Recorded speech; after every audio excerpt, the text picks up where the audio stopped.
Hi guys, welcome back to my channel. इस video में हम लोग इलास्ट्रेशन 28 सिंगल एंट्री सिस्टम का करेंगे। अगर आपको पूरी कोर्स के लिए खुद को इनरोल करना है तो चैनल को सब्सक्राइब करके आप खुद का इनरोलमेंट कंप्लीट कर सकते हैं। यहाँ पे देखो, स्टेटमेंट ऑफ अफेयर्स गिवन है मिस्टर आर का। इसका मतलब पक्का ये सिंगल एंट्री सिस्टम फॉलो करता होगा, क्योंकि जो सिंगल एंट्री सिस्टम फॉलो करते हैं वही जनरली स्टेटमेंट ऑफ अफेयर्स लिखते हैं। और यहाँ पे देखो लिखा भी है कि mister R double entry system maintain नहीं कर रहा है। इसका मतलब पक्का ये सिंगल एंट्री सिस्टम फॉलो कर रहा है। अब यहाँ पे एक चीज आप ध्यान रखना, यहाँ पे बहुत जगह पे पर वीक के हिसाब से दिया हुआ होगा, ठीक है। और ये हमारा सम पूरा तेरह वीक का है, ठीक है। तो जो जो भी हम लोग कैलकुलेशन लेंगे वो हम लोग सब 13 वीक्स का लेंगे, ये आप ध्यान रखना। एक बार चेक करते हैं। यहाँ पे देखो बैंक अकाउंट अपने को बना के दे दिया है। देखो बैंक का ओपनिंग, बैंक में क्या आया, बैंक से क्या गया, बैंक का क्लोजिंग। तो बैंक अकाउंट यहाँ पे गिवन है। यहाँ पे देखो अपने को ना क्या पता करना है कि कितना कैश मिसिंग है। मतलब ट्रेडिंग, पीएल, बैलेंस शीट ये सब नहीं बनाना है। बस अपने को ये बताना है कि कितना कैश मिसिंग है। तो एक कैश अकाउंट आप बनाओगे और एक वर्किंग में आप डेटर और क्रेडिटर बना लेना। देखते हैं वहां पे कुछ काम आ जाए अपने को, ठीक है। तो चलो स्टार्ट करते हैं, एक एक पॉइंट कंप्लीट करते हैं। ओपनिंग बैलेंस शीट बाद में करेंगे, पहले एडिशनल इन्फो में आओ, क्योंकि ऑलरेडी थोड़ा सा मतलब कि अलग टाइप का ये सम लगा है। तो पहले एडिशनल इन्फो को कंप्लीट करते हैं। यहाँ पे देखो हर हफ्ता ओनर ड्रॉ करता है 200 रुपया, मतलब निकालता है ओनर। ओनर पैसा कहाँ से निकालेगा, कुछ नहीं बोला तो कैश ले लेना। तो लिखो टू कैश अकाउंट और ड्राइंग्स अकाउंट डेबिट। ओनर कितना रुपया निकाल रहा है, 200 रुपया। और ये सम तेरह वीक का है, हाँ या ना। तो 200 इंटू तेरह, हर हफ्ता वो 200 रुपया निकालता है, तो तेरह वीक का कितना होगा, 2600। अब एक एक पॉइंट कंप्लीट करते हैं। देखो ड्राइंग्स क्या होगा, कैपिटल से कम होगा। अब बैलेंस शीट बना नहीं रहे हैं तो यानी तो इसको कैश के क्रेडिट में लिखो 2600। क्या बोल के, बाई ड्राइंग्स।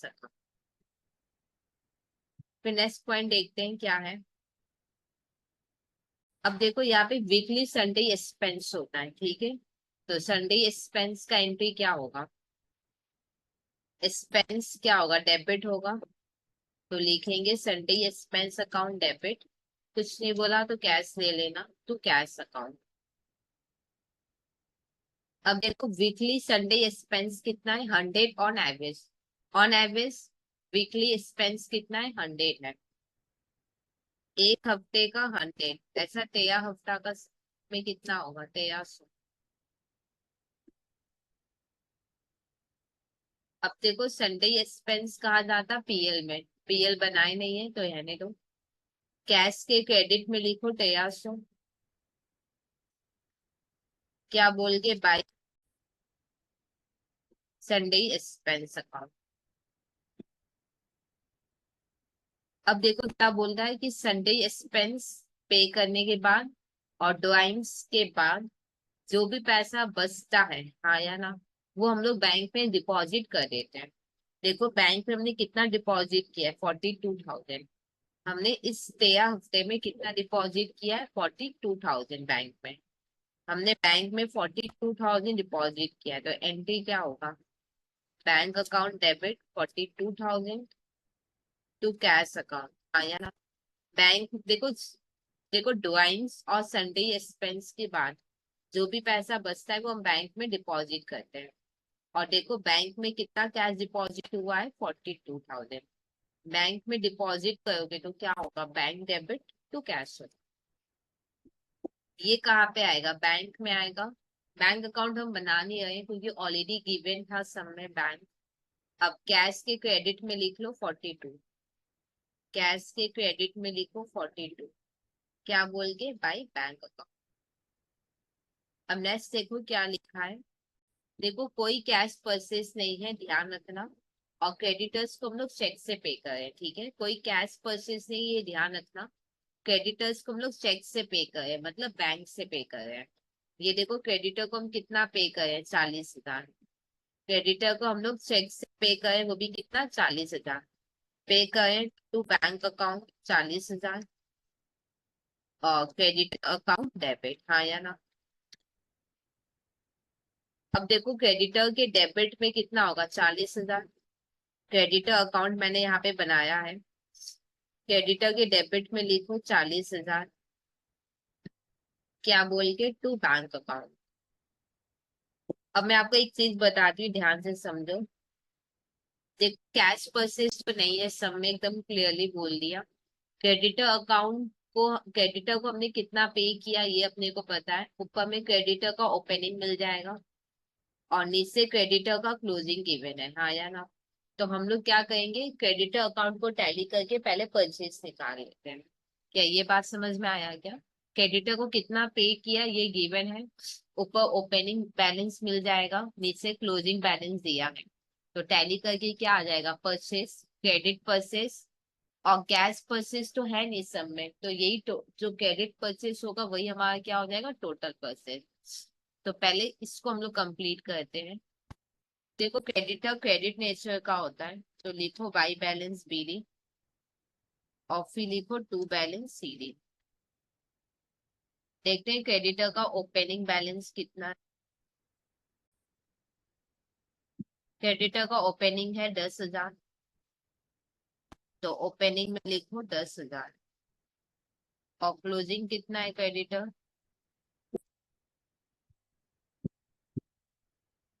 क्लोजिंग क्रेडिटर है 8,000, तो फिर इधर लिखो 8,000। क्लोजिंग क्रेडिटर है 8,000।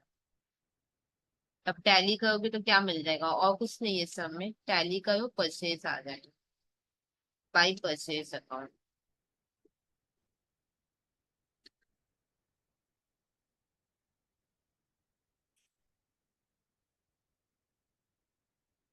ठीक है। अब यही मेरा ये है मेरा क्रेडिट परचेज, इसको मैं लिखकर समझाती हूँ।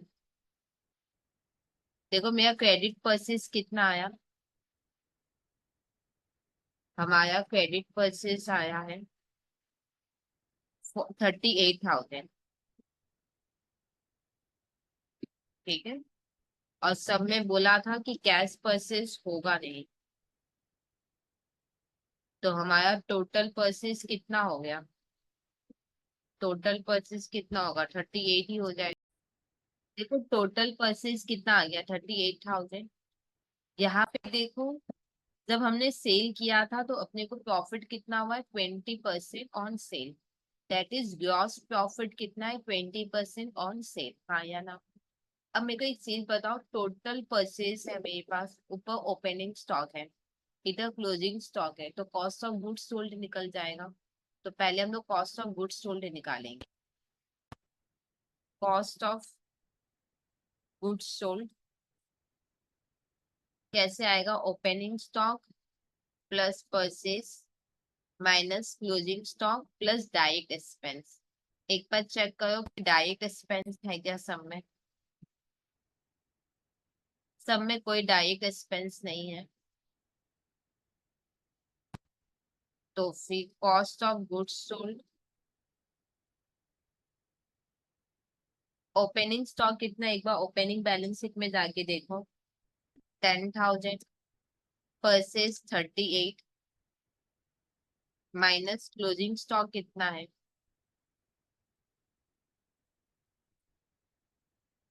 क्लोजिंग स्टॉक है 4,000। सॉल्व करो कितना आएगा, 44,000। ठीक है, कॉस्ट ऑफ गुड्स सोल्ड कितना आया, 44,000। यहाँ पे देखो मैं समझाती हूँ कि हम लोग कर क्या रहे हैं, ठीक है। यहाँ पे देखो कैश परचेस नहीं है, क्रेडिटर्स को हमने चेक से पे किया, क्रेडिटर का ओपनिंग है क्लोजिंग है, तो परचेस आ गया। अब कैश परचेस है नहीं, तो टोटल परचेस आ जाएगा। यहाँ पे ग्रॉस प्रॉफिट गिवन है 20%, हाँ या ना। तो अगर मेरे पास कॉस्ट ऑफ गुड्स सोल्ड आ जाएगा तो हम सेल भी निकाल सकते हैं। तो कॉस्ट ऑफ गुड्स सोल्ड मेरा कितना आ गया, 44,000। अब ग्रॉस प्रॉफिट कितना था, 20% ऑन सेल्स, हाँ या ना। पर मेरे पास क्या गिवन है, कॉस्ट। आपको पता है इनटू के बाद जो होता है उसको हम लोग 100 ले सकते हैं, हाँ या ना। तो हम लोग सेल्स को क्या ले लेंगे, 100। तो सेल्स हो जाएगा मेरा 100।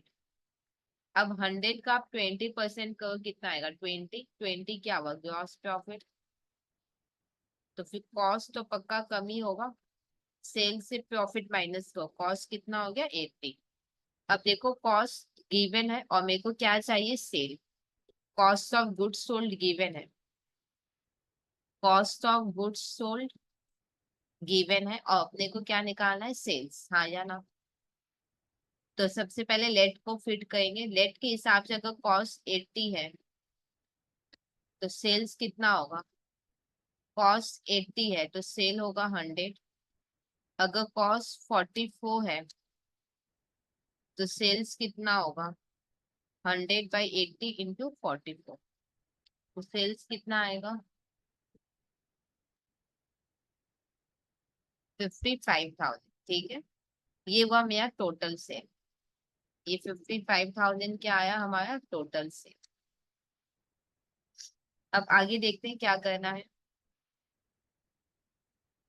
अब यहाँ पे देखो क्या लिखा है, क्रेडिट सेल। कुछ कुछ लोगों को ही मैंने क्रेडिट सेल किया है, और जिनको मैंने क्रेडिट सेल किया है ना, उनसे मेरे को चेक में पैसा मिला है, हाँ या ना? ये देखो चेक डिपॉजिटेड, मतलब इतना मेरे को डेटर से मिला है।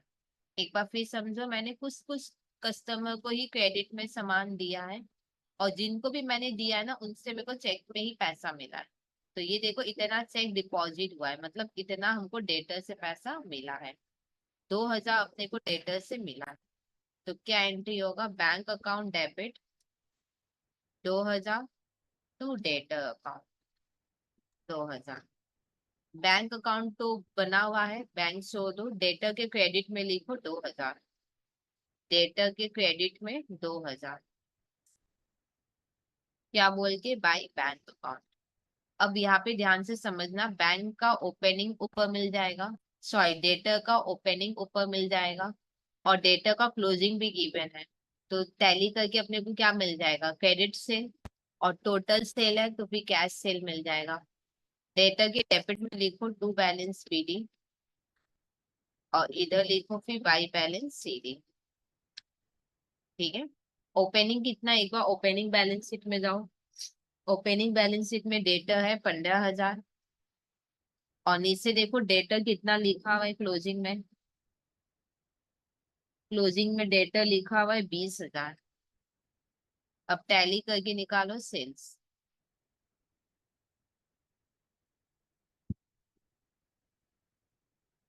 7,000 आएगा, ये हो जाएगा टू सेल्स अकाउंट। डैश देके बैलेंसिंग फिगर। ठीक है, क्रेडिट सेल कितना हो गया? 7,000। अब देखो क्रेडिट सेल है 7,000, हाँ या ना? तो पक्का कैश सेल फिर कितना होगा? माइनस कर लो, 55 से 7 माइनस करो,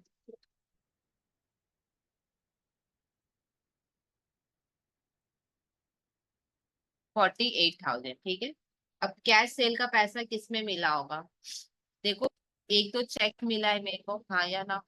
जो कि डेटर से मिला है, और जो भी पैसा बच गया था वो मैंने बैंक में जमा किया है। ठीक है, कैश सेल कुछ नहीं बोला तो पक्का कैश में ही मिला होगा। तो कैश सेल का एंट्री क्या होगा? Cash account debit 48 to sales account 48। ठीक है, अब कैश के डेबिट में लिखो 48, क्या बोल के? To sales account. अब सेल्स तो ट्रेडिंग में जाएगा, जो हम बना नहीं रहे, यानी दो। देखो एक बार मैं आपको यहाँ तक रिवाइज कराती हूँ कि हम लोग कर क्या रहे हैं। ठीक है, जैसे ये ड्राइंग्स है, कुछ नहीं बोला तो कैश में मान लेंगे। संडे एक्सपेंस कुछ नहीं बोला तो कैश में मान लेंगे। जो भी बैलेंस अमाउंट है वो हम लोग बैंक में जमा कर देते हैं। ठीक है, तो देखो इतना कैश मैंने बैंक में जमा किया है, तो पक्का इतना कैश मैंने जमा किया, तो इसका एंट्री आप कर लेना। कैश परचेज है नहीं, क्रेडिटर को मैंने चेक से पे किया है। तो क्रेडिटर को मैंने कितना पे किया? ओपनिंग क्लोजिंग गिवन है, तो क्रेडिट परचेज आ जाएगा। कैश परचेज है नहीं तो वही टोटल परचेज हो जाएगा।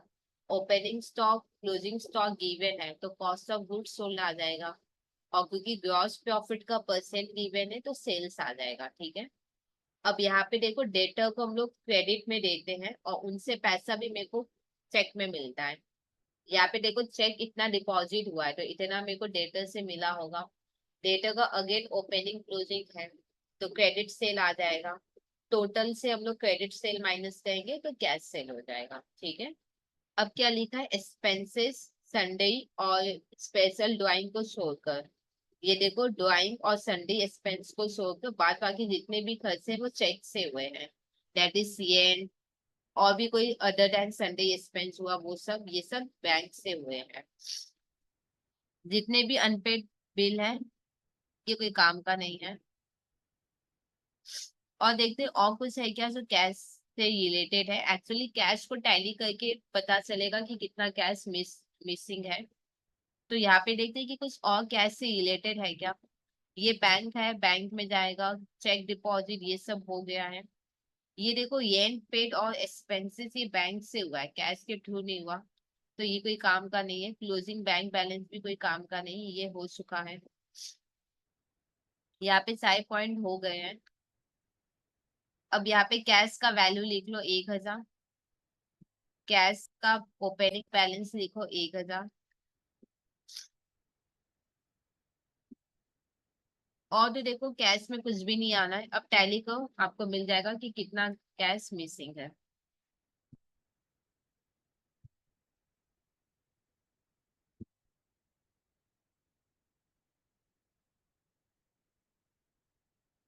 3100 कैश क्या है, मिसिंग है। ठीक है। तो यहाँ पे लिखो बाई बैलेंस, ये इतना बैलेंस है जो कि मिसिंग है। ठीक है। तो अपने से पूछा था ना कि कितना कैश मिसिंग है, इतना 3100 कैश मिसिंग है। देखो मेन कैश मिसिंग कहाँ से मिलेगा, कैश अकाउंट से मिलेगा। कैश को कंप्लीट कर लो, जो टैली आए जो डिफरेंस आएगा वो कैश मिसिंग आ जाएगा। फिर भी कोई डाउट है जाए तो आप कमेंट सेक्शन में लिख सकते हो, मैं डेफिनेटली आपके डाउट्स क्लियर करूँ।